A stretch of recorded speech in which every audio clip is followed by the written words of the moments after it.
আজকে আমরা আলোচনা করব জব চিহ্ন নিয়ে। হাতের প্রধান প্রধান ক্ষেত্রে জব চিহ্ন থাকলে কি কি ফল হয় সেটা আমরা দেখব। প্রথমে জব চিহ্নটা আমরা দেখে নিই যে কেমন দেখতে হয়। আর আমার চ্যানেলে যারা নতুন তারা অবশ্যই চ্যানেলটিকে সাবস্ক্রাইব করবে, ভিডিও ভালো লাগলে লাইক করবে, কমেন্ট করে জানাবে। আচ্ছা, জব চিহ্ন হচ্ছে এইরকম একটা চিহ্ন, এরকম একটা চিহ্ন, মানে দ্বীপ চিহ্ন, জব দ্বীপ চিহ্ন যেটাই বলুন, এইরকম জাতীয় চিহ্ন। জব চিহ্নর বৈশিষ্ট্য কি না, জব চিহ্নের মাঝখানটা একটু চওড়া থাকে এবং তার দুই প্রান্ত সরু হয়ে চলে যায়।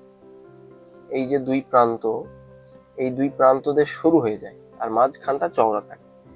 এইরকম চিহ্ন থাকলে সেটাকে আমরা জব চিহ্ন বলবো। তাহলে এটা আইডেন্টিফাই করতে হবে কিভাবে? এইভাবে।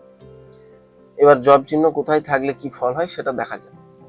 ধরুন কারোর আয়ুরেখার শেষ প্রান্তে জব চিহ্ন রয়েছে। আয়ুরেখা, এইটা আয়ুরেখা, এটা হচ্ছে আয়ুরেখা।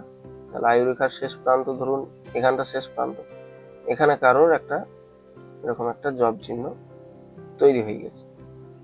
তার সাথে সাথে এই হৃদয় রেখার ঠিক রবি ক্ষেত্রের উপরের জায়গাটাতে, মানে এখানটায় একটা এরকম জব চিহ্ন তৈরি হয়ে গেছে। তাহলে এই যে আয়ুরেখার এখানে জব চিহ্ন তৈরি হলো এবং রবি ক্ষেত্রের ঠিক নিচে আয়ুরেখার উপরে একটা জব চিহ্ন যদি তৈরি হয়ে যায়, তাহলে সেই ক্ষেত্রে সেই জাতক হার্ট ফেল করে মৃত্যু হবে। হৃদয় রেখাতে রবি ক্ষেত্রের ঠিক নিচে এবং আয়ুরেখার শেষ প্রান্তে যদি থাকে, তাহলে এই জাতক হার্ট ফেল করে মৃত্যু হবে। যদি কারোর হাতে থাকে তাহলে খুব সাবধান। আবার ধরুন মঙ্গলের প্রথম ক্ষেত্র, অর্থাৎ মঙ্গলের এই ক্ষেত্রতে ধরুন কারোর জব চিহ্ন রয়েছে।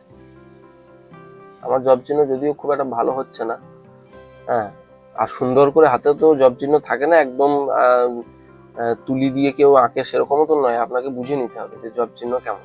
তো এইরকম ধরনেরই হবে। যাই হোক, তো ধরুন মঙ্গলের ক্ষেত্রে জব চিহ্ন রয়েছে এবং হৃদয় শিরোরেখার উপরেও একটি জব চিহ্ন রয়েছে। শিরোরেখা হচ্ছে এইটা, এখানে ধরুন একটা জব চিহ্ন এরকম তৈরি হয়েছে।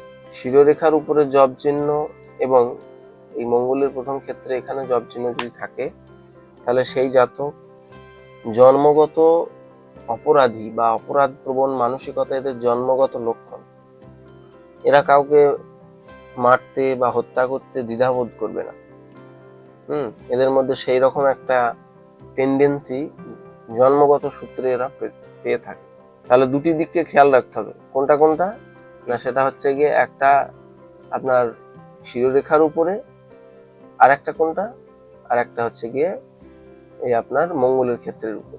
তাহলে এই দুটো ক্ষেত্রতে যদি থাকে তবেই এই ফলাদেশ করব।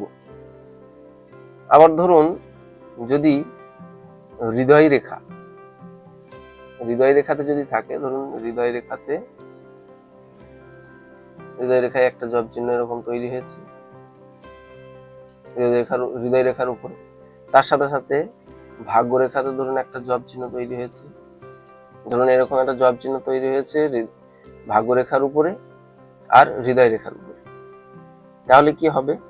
এরকম যদি হাতে থাকে তাহলে তারা গভীর প্রেমিক হতে পারে, গভীর প্রেমিক হবে। ভালোবাসা টান এদের মনের মধ্যে খুব থাকবে এবং ভালোবাসার জন্য এদের কিন্তু সমাজে দুর্নাম ঘটবে এবং জীবন নষ্ট পর্যন্ত হতে পারে এরকম যদি থাকে। বিশেষ করে ভাগ্যরেখার উপরে যদি এইরকম জব চিহ্ন দ্বীপ চিহ্ন গঠিত হয়, সেটা যে বয়সকে নির্দেশ করছে। কিভাবে আয়ুরেখার বয়স নির্ধারণ করতে হয় সেটা আমরা জানবো পরে। কিভাবে আয়ুরেখা বা হৃদয় রেখা যে কোনো রেখা থেকে কিভাবে বয়স নির্ণয় করতে হয়। অর্থাৎ আপনার এখানে ধরুন এই জব চিহ্নটা রয়েছে, তাহলে জব চিহ্নটা থাকলে কি হবে না, আপনার ওই প্রেম ভালোবাসা থেকে আপনার কিন্তু নাম খারাপ হবে। তাহলে সেটা কখন হবে? 25 বছর বয়স হবে না 50 বছর বয়স হবে, সেটা তো আমরা কিভাবে জানবো? সেটাকে একটা পদ্ধতি আছে, সেটা আমি পরে জানাবো। তো এখন বিষয় হচ্ছে এইখানটা যে যদি ভাগ্যরেখার উপরে এরকম থাকে, তার সাথে এটাও যদি থাকে, তাহলে কনফার্ম যে প্রেম করবে, প্রেম থেকে তার নাম খারাপ হবে, জীবন নষ্ট পর্যন্ত হতে পারে। শুধুমাত্র জব চিহ্ন বৃদ্ধাঙ্গুলির এইখানটাতে যদি থাকে কারোর জব চিহ্ন, এখানটায় যদি ধরুন কারোর জব চিহ্ন থাকে, আমি এটা জব চিহ্ন আঁকলাম না, শুধুমাত্র এইখানটায় থাকলে সব থেকে ভালো। এখানটায় যদি কারো জব চিহ্ন থাকে তাহলে সেই জাতক জাতিকারা অর্থশালী, বিদ্বান এবং সুখী জীবনযাপন লাভ করবে। আপনার বৃদ্ধাঙ্গুলিতে রয়েছে কিনা এখানে ভালো জব চিহ্ন সেটি অবশ্যই দেখুন, দেখে কমেন্টে জানান। যদি থাকে তাহলে আপনি ভাগ্যবান, আর যদি না থাকে তাহলে মানে দুঃখ পাওয়ার কিছু নেই। অন্যান্য রেখাগুলোকে দেখতে হয়, হাতের বিচার করতে হয়, এটা অবশ্যই দেখতে হবে। এবং সবসময় মনে রাখবেন যে জব চিহ্ন দুই প্রান্ত সবসময় বন্ধ থাকবে, অর্থাৎ এইরকম জব চিহ্ন হয়তো হলো দিয়ে এখানটা জয়েন্ট হলো না, এরকম থাকলো, তাহলে কিন্তু সেটা জব চিহ্ন হবে না, সেটাকে আমরা জব চিহ্ন হিসেবে ধরবো না। দুই প্রান্তই এরকম বন্ধ থাকবে, অর্থাৎ এরকম থাকবে, তাহলে পরে সেটা কিন্তু জব চিহ্ন। আশা করছি বোঝাতে পারলাম। অবশ্যই ভিডিওটা ভালো লাগলে লাইক করবেন, চ্যানেলটা সাবস্ক্রাইব করে রাখবেন, আর কমেন্টে